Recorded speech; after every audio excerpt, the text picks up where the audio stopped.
Hello, welcome to Design for Recovery, a global platform where design can seamlessly intertwine with healing. I am your host, Lowo Adeyemi, healthcare architect and advocate for thoughtfully crafted environment that empowers recovery, uphold dignity, and promote well-being. In today's episode, we will explore a paramount and timely topic, designing for dementia as the incidence of Alzheimer's and various forms of cognitive decline surge on a global scale. The way we conceptualize our memory care facilities and even conventional hospitals must undergo a profound transformation. The objectives has evolved beyond mere containment or oversight. It now embodies a dignified amalgamation of autonomy and safety. So, how can architecture and interior design function as a therapeutic instrument for individual living with dementia? Let's explore.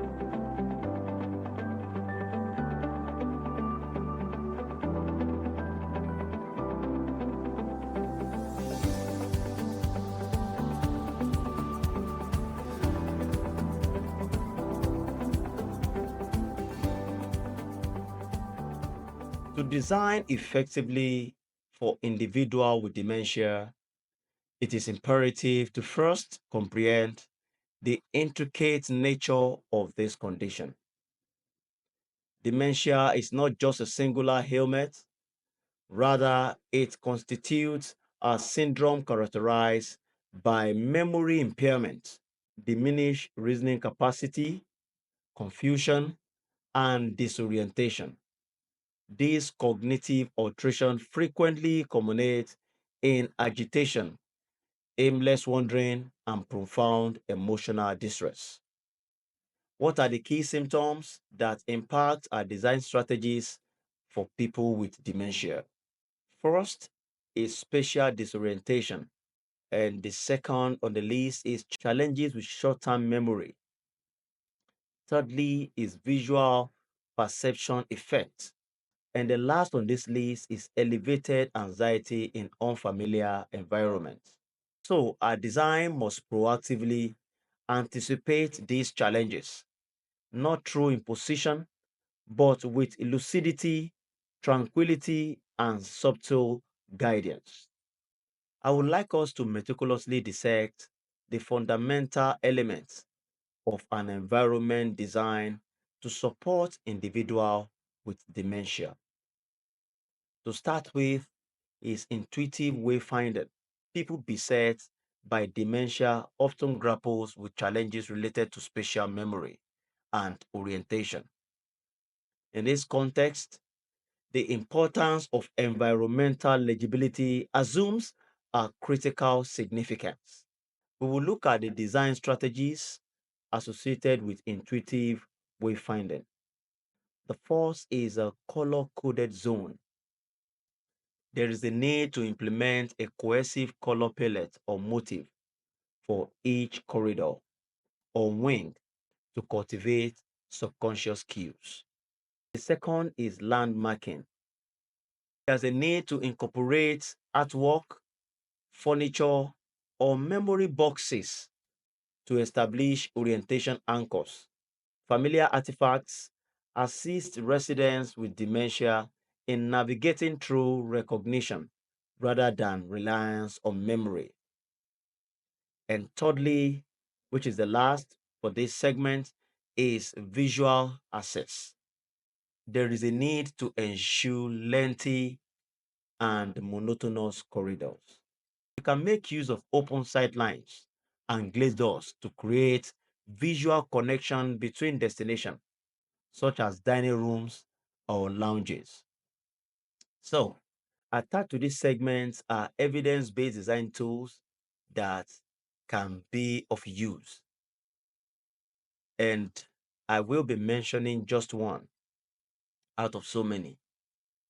And this is the Dimensional Design Assessment Tool, DDAT. These tools serve a crucial mechanism for assessing whether an environment facilitates wayfinding through strategic considerations of illumination, spatial arrangements, and contrast. On the second highlight, I will discuss safety. Rather than resorting to alarm system or imposing restrictive measure, design can seamlessly integrate safety features. Example of this include the use of looped wonder paths. We can secure walking circuits, both indoor and outdoor, cater to any desire to move while avoiding dead ends or hazard. Secondly, is the use of camouflage exit. Employing design elements such as mural or color coordinated doors can subtly deter unsafe wandering without inducing stress. And thirdly, is bathroom visibility. Maintaining an open access to ensuite bathroom doors, complemented by visual contrast between the toilets and the surrounding walls, can promote independent use of toilets and mitigate the risk of accidents, especially by patients with dementia. Number four is the sensory comfort and emotional well-being. Dementia amplify sensitivity to environmental stimuli. Thus, inadequate acoustics, harsh lighting, and disorienting pattern can easily overwhelm individuals with dementia. Acoustic control through the incorporation of soft furnishing and ceiling baffle to diminish overstimulation. One very important design insight for this segment is the avoidance of black floor mats, that is, the checkered floor. They can appear as hole in the floor, causing distress or refusal to walk forward. For this segment, we need to consider how to promote autonomy within the circle of patients with dementia. Preserving dignity and autonomy is paramount in the realm of memory care. And one of the ways to achieve this is by integrating residential scale design. Small house model or cluster residential units enables inhabitants to reside in environments that evoke a sense of home rather than institutional settings.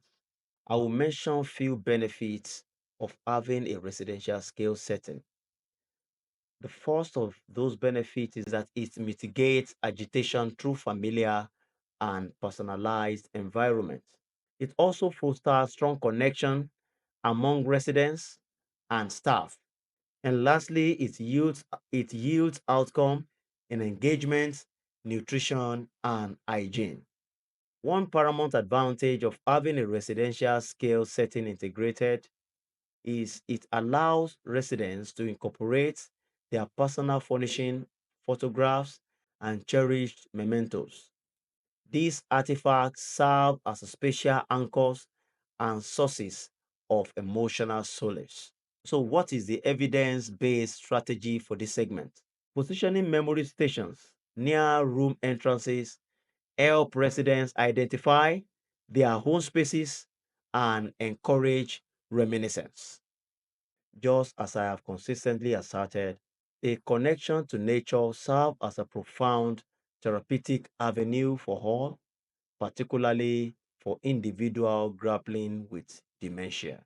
I will mention a few design elements that can make our outdoor spaces accessible, most especially for patients with dementia. The first consideration is we should have an enclosed garden featuring non-toxic flora and meandering pathways. Secondly, the planter should be elevated for horticulturist activity, which will facilitate motor skill enhancement and emotional grounding. And lastly, provision of cozy sitting alcove adorned with tactile elements such as water features or textured wall is of great importance. It is believed that every design decision should emanate from a foundation of empathy and thorough research. And this segment, I will be leading us through few guidelines, especially when planning for individuals with dementia. The Dementia Service Development Center, that's DSDC, at University of Stirling, offers a comprehensive color and contrast guide specifically designed for individuals with cognitive impairment. While the ADA and Well Building Standard provide essential framework for accessibility and wellness, this principle must be elevated to cater specifically to the nuances of dementia care. Furthermore, it is imperative to incorporate interdisciplinary collaborations, actively engage caregivers, neurology, generologist, and family member throughout the design process. Design for dementia transcend mere limitation of freedom. It seeks to empower dignity within the secure perimeters. It is not about creating sterile, controlled environments, but rather about fostering intuitive, therapeutic spaces that resonate with fundamental human desire for autonomy, memory, and a sense of belonging. As administrators, designers, and planners within the healthcare spaces, we must pose a critical inquiry. Can an individual grappling with memory loss comprehend, navigate, and derive comfort from this environment without necessitating assistance at every junction? When the answer is affirmative, we have accomplished more than constructing a mere space. We have established a vital lifeline. I extend my gratitude for your participation in Design for Recovery. If you find this episode enlightening, I encourage you to share with a colleague, a healthcare partner, or anyone fervently dedicated to cultivating environments that nurtures as profoundly as they heal. And until next time, when we meet again, continue to administer, plan, and design with empathy and intention. Bye for now.